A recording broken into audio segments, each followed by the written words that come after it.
আমরা দেবরাজ নীতিতে বিশ্বাসী এই মর্মে নাগেরবাজার ব্রিজের তলায় ব্যানার দেওয়া হয়েছে। দেবরাজ চক্রবর্তীর নাম দিয়ে ব্যানার দিয়েছেন যুব তৃণমূল নেতা বিকি সাহার। একদম সেই ব্যানার পোস্টারের ছবি দেখতে পাচ্ছেন। নাগেরবাজার ব্রিজের তলায় ব্যানার দেওয়া হয়েছে যেখানে লেখা রয়েছে আমরা দেবরাজ নীতিতে বিশ্বাসী।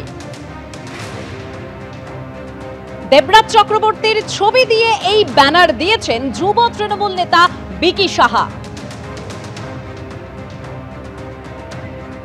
নাগেরবাজারে এবার দেবরাজ নীতির পোস্টার পড়লো। একদম সেই পোস্টারের ছবি দেখেছি যেখানে লেখা রয়েছে আমরা দেবরাজ নীতিতে বিশ্বাসী।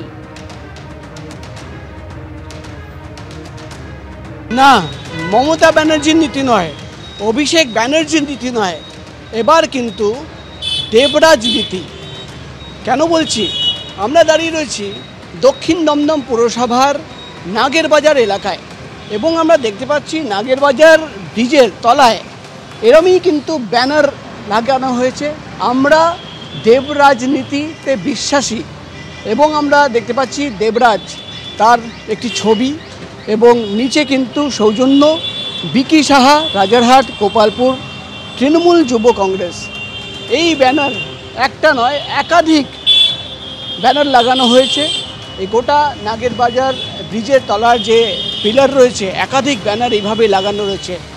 এই ব্যানার ঘিরেই কিন্তু বিতর্ক শুরু হয়েছে এবং এলাকার অন্য নেতারা যেটা বলছেন নিশ্চয়ই দেবরাজের অনুগামীরা এটা লাগিয়েছে। বিকি সাহার সঙ্গে আমরা কথা বলেছিলাম, তিনি যেটা দাবি করছেন যে এই ব্যানার লাগানোর পেছনে কোনো রাজনীতি নেই।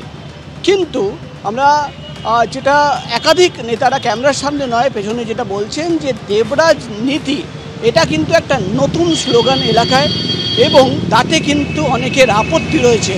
এভাবেই কিন্তু আমরা দেখতে পাচ্ছি। আর একবার দেখাচ্ছি আমরা দেবরাজ নীতিতে বিশ্বাসী, নিচে দেবরাজের ছবি এবং সৌজন্য বিকি সাহা, রাজারহাট, গোপালপুর, তৃণমূল যুব কংগ্রেস।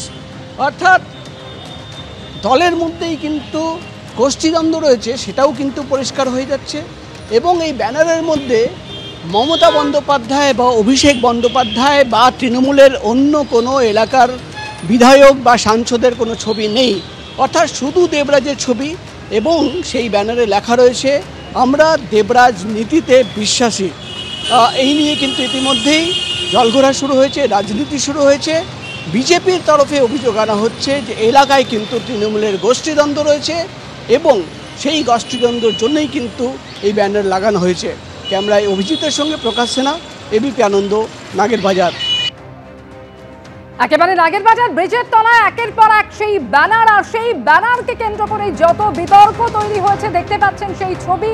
আর এই ব্যানার নিয়েও কিন্তু সেই জায়গায় কটাক্ষ করতে ছাড়ছে না বিরোধীরা বলছে যে এর পিছনে রয়েছে দলেরই গোষ্ঠীদ্বন্দ্ব এবং অন্য কেউ নয়। এখানে বলা হচ্ছে দেবরাজ নীতির কথা, মমতা বন্দ্যোপাধ্যায় কিংবা অভিষেক বন্দ্যোপাধ্যায় নয়।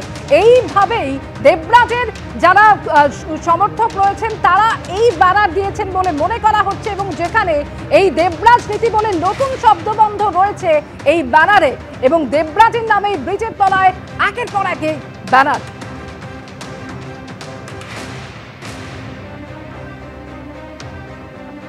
আমরা ওই এখানটা বেশ কিছু নোংরা হয়েছিল যেখানে দেবরাজদার নাম দিয়ে আমরা পোস্টার লাগিয়েছি। এটা এর বাইরে আর কিছু নয়। চলতি লোকেরা এই করেন, অনেক কিছু নাম টাম করেন, তো এখানে জাস্ট দাদার ছবিটা দেওয়া হয়েছে, দ্যাট নাথিং। এখানে আর কোনো রাজনৈতিক কোনো বিষয় এর মধ্যে নেই, দ্যাটস ইট। এটা কোনো দলীয়ভাবে নয়, এটা জাস্ট এমনি। ব্যানার যে মোটিভ হচ্ছে এই 2026 যে ইলেকশন আসছে তার দমদমটা ওনার যে কোনো কাছের লোক তাকে দাঁড় করানো, এসব চিন্তাভাবনাই আছে ওদের। তো গোষ্ঠীদ্বন্দ্ব তৈরি করেছে এখানে। আমি তো দেখলাম দমদমেও আপনার যে ব্রাত্য বসু আছে তার সাথেও দেখলাম খুব একটা ভালো সম্পর্ক নেই।